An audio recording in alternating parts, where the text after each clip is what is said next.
तो ये नेहरू वहां क्या करने गया था, और राजा ने नेहरू को भी अंदर डाल दिया था जेल में। इसलिए नेहरू ने कभी महाराजा हरि सिंह से बात नहीं की नालायक ने, और 370 लगाया। और पटेल जी और डॉक्टर साहब के अंबेडकर के मना करने पर भी तुरंत उसको यूएनओ में ले गया नालायक। उसी का परिणाम है। उसका परिणाम क्या निकला? मैं तो प्रचार कर रहा था, 1 महीना मुझे देना होता था।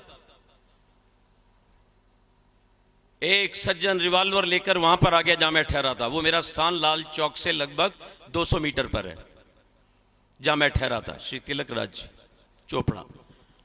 उन्होंने खुली छूट दी थी कि दिन में घूमो, गाड़ी ले जाओ, प्रचार करो, रात को हम सब बैठेंगे। वो सब वहाँ व्यापारी लोग और ये आपके बत्रा ऑयल वाले, जिनका बत्रा हॉस्पिटल है, ये और कई परिवार थे। रिवॉल्वर लेकर आतंकवादी जिहादी कोठी के सामने आता है,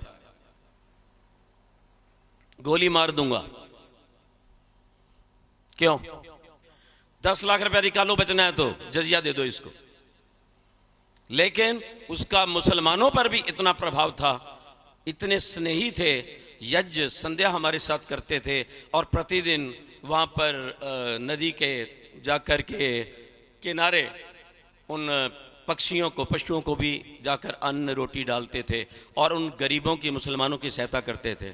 उस मुसलमानों ने ही उसको घेरा, क्या पाप करने जा रहा है।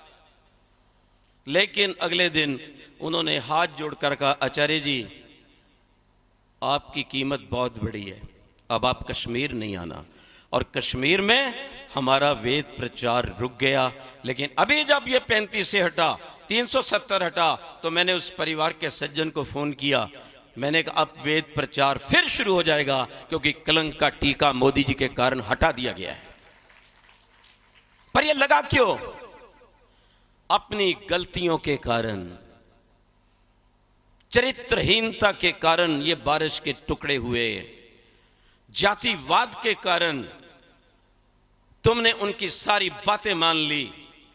पटेल जी के सामने ये बात आती है, लगभग 1948 की बात।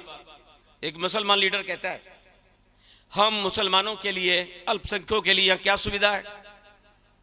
वो कहते तुम्हारे लिए पाकिस्तान बना दिया गया है, वहां जाकर सारी सुविधाएं लो। काश पटेल की ये बात ये तथाकथित कांग्रेसी नेता कहते तो भारत की आज तक इतनी दुर्गति नहीं होती। 2-2 प्रकार के संविधान दिए तुमने दुष्टों। संविधान चिल्ला चिल्ला कर कहता है uniform civil code, uniform civil code, uniform समान कानून संहिता लगाओ। एक देश, एक राष्ट्र, एक जैसे नागरिक, तो एक जैसा संविधान का कानून। अगर हिंदू की एक पत्नी होगी तो किसी और व्यक्ति की भी एक ही होगी, चाहे मुसलमान हो। अगर हिंदू के 2 या 3 बच्चे होंगे तो इनके भी 2 या 3 होंगे। सज्जनों, माताओं, बहनों, ये पाप होता रहा आपके साथ। वो 10-10, 15, 20-20 करते रहे, और तुम 2 से भी पहले डर गए, और उसके कारण तुम सब जगह आज आफत में आ गए हो। श्रमिक क्या है? ये 370 लगने से 10 दिन पहले मैंने कहा था और ये बात तो मैंने आज से 20 साल पहले लिखी थी कश्मीर समस्या पर। आज भी वो ट्रैक्ट है मेरे पास, वैसे ही लागू है। मैंने कहा कश्मीर की समस्या मजहबी है, धार्मिक मत कहा करो इनको। धर्म केवल ईश्वर से चलता और वेद है, सत्य सनातन वेद धर्म। बाकी सब मजहब हैं जो दुनिया के अंदर आग लगा रहे हैं, मानवता को बांट रहे हैं, पशु की हिंसा कर रहे हैं, और मातों का चीरहरण कर रहे हैं। मैंने उस समय भी लिखा था कश्मीर की समस्या 101% मजहबी है, इसमें राजनीति का कोई लेना देना नहीं है। और वो बिल्ली थैले से बाहर आ गई। 75% कश्मीर में रहने वाले हिंदू, सिख, मुसलमान आदि आदि, बहुत से मुसलमान हैं, उसमें शिया भी हैं, दूसरे भी हैं, उनको कोई तकलीफ नहीं है 35 से और 370 हटने से। ये तकलीफ किनको है? उन जिहादियों को, उन बदमाशों को, आतंकवादियों को, उन लगभग 15% को जो ये चाहते थे कि कश्मीर को इस्लामिस्तान बना दे। बोलो, क्या उनकी चिंता करनी चाहिए? मोदी जी ने, उनके साथियों ने मिलकर काम किया, और ये लोगों ने काफी प्रेरणा दी। मेरी 1 घंटे बात हुई है मोदी जी से, एक ही सोफा पर बैठकर। मैंने उनको पर्चा दिखाया, उन्होंने एक ही बात कही, आचार्य श्री, जिस दिन केंद्र मजबूत हो जाएगा सब समस्या का समाधान हो जाएगा। और वो समस्या का समाधान शुरू हो गया है। लेकिन हमारा भी कर्तव्य बनता है, अंदर ना बैठे। आपकी तो शायद पंडाल से बाहर आवाज ही नहीं जाती, जानी चाहिए। बोलो, मैं आपसे पूछता हूं, आतंकवादी, जिहादी, मां बहन का इज्जत लूटने वाले, गौ हत्या की बात करने वाले और कुछ बोल दो तो उत्तर ना देने वाले, इन धूर्तों की एक आवाज आपके कान में सुबह पहले आनी चाहिए या वेद मंत्र क्या आना चाहिए? बता दो। संकल्प करके जाओ, हाथ ऊंचा करके प्रतिज्ञा करो, जहां जहां से आप आए हैं कम से कम दिन में 4 बार नहीं तो 2 बार हमारा जो माइक चलेगा वेद मंत्रों का पूरे नगर तक जाएगा, 10-15 किलोमीटर तक जाएगा। और यहां भी 1 नहीं, 4 नहीं, 8 लगाओ ऊपर। दुनिया मंदी जोरानू, लख लानत है कमजोरानू। ये गुरु विरजानंद की भाषा बोल रहा हूं, जो देव ध्यान के गुरु थे। कमजोरों को कोई नहीं मानता, ताकत दिखाओगे तो दुनिया तुम्हारे पीछे आएगी। आज की सरकार, आज का राष्ट्र इंजीनियर, डॉक्टर, साइंटिस्ट से नहीं बनता और केवल पैसे से नहीं बनता। आज की सरकार, आज का राष्ट्र बनता है मोहर से, वोट से। और ये तुम वोट के दिन घर बैठे रहोगे, नहीं जाओगे तो राष्ट्र लुट जाएगा। मैं आपको सच कहना चाहता हूं, यह बहुत बड़ी हिम्मत की बात है। इसके हटने से कितने लाभ हुए हैं, लेकिन देवध्यान ने तो आपको लगभग 150 वर्ष पहले चेताया था, 14वां सुमोल्लास दिया था। काश उस 14वें सुमोल्लास की कॉपी, और अगर वो पुराना रेफरेंस था, नीचे नया रेफरेंस देकर कुरान का अगर देश में बढ़ जाती तो देश में मुस्लिम, आतंकवाद, जिहाद और कश्मीर की प्रॉब्लम बिल्कुल नहीं होती।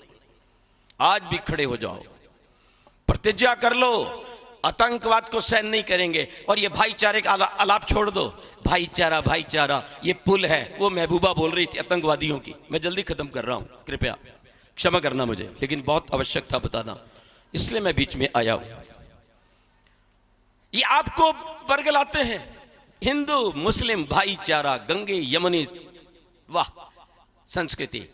अरे महबूबा, 1990 में जब देश की माताओं बहनों का चीरहरण किया जा रहा था, बेटियों को निकाला जा रहा था, बलात्कार किए जा रहे थे, घरों को आग लग रही थी, तुम्हारे मुल्ला मस्जिदों से चिल्ला चिल्ला कर कह रहे थे अब कश्मीर बनेगा पाकिस्तान बिना कश्मीरी के उनकी औरतों के साथ। मैंने कहा वो 35 से और 370 का विरोध करने वाले देश के गद्दार नेताओं, क्या तुम अपनी मां बहन बेटी को उन जिहादियों के लिए भेजना चाहते हो? बोलो, पूछो इनको। ये नारा दिया गया था, अपने देश से उनको निकाला गया। क्यों? क्योंकि वो इकट्ठे थे, एक जगह मिलकर बोलते थे, एक आवाज लगाओ। ये शेख परिवार आज भी अगर वहां की एक बेटी, आर्य बेटी, याद रखना, क्लास 4 की डॉक्टर बन जाती है तो केवल स्वीपर की नौकरी पाती है। उससे पहले क्या नियम था? कोई भी बेटी अगर आएगी हिंदू की उस परिवार के अंदर तो पहले विवाह होते ही वो शेख की शिकार बनती थी।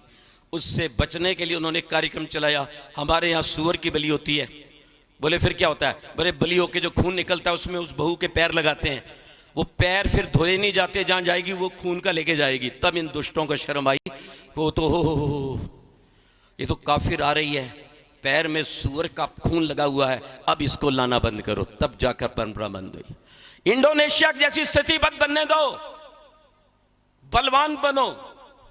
हमारे यहां तो फांसी के फंदे की स्वीकृति होने पर भी रोशन सिंह लहरी जैसा व्यायाम दंड बैठक कर रहा है, राम प्रसाद बिस्मी कर रहा है। क्यों? अंग्रेज सोचता है भाग जाएगा। बोले नहीं, भागेगा नहीं।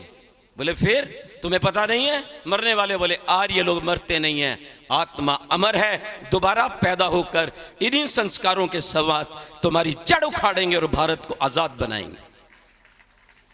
डरपोक बनने से कुछ नहीं होगा, अपनी बेटियों को संभालना पड़ेगा, अपनी वोट को संभालना पड़ेगा। मैं आपको कहना चाहता हूं, ये मस्जिदों से आलाप हो रहा था मारो काटो, ये आज के दिन ये जो विलाप कर रहे हैं आतंकवादी, हमें बंद कर दिया, ये तो सारा ड्रामा है।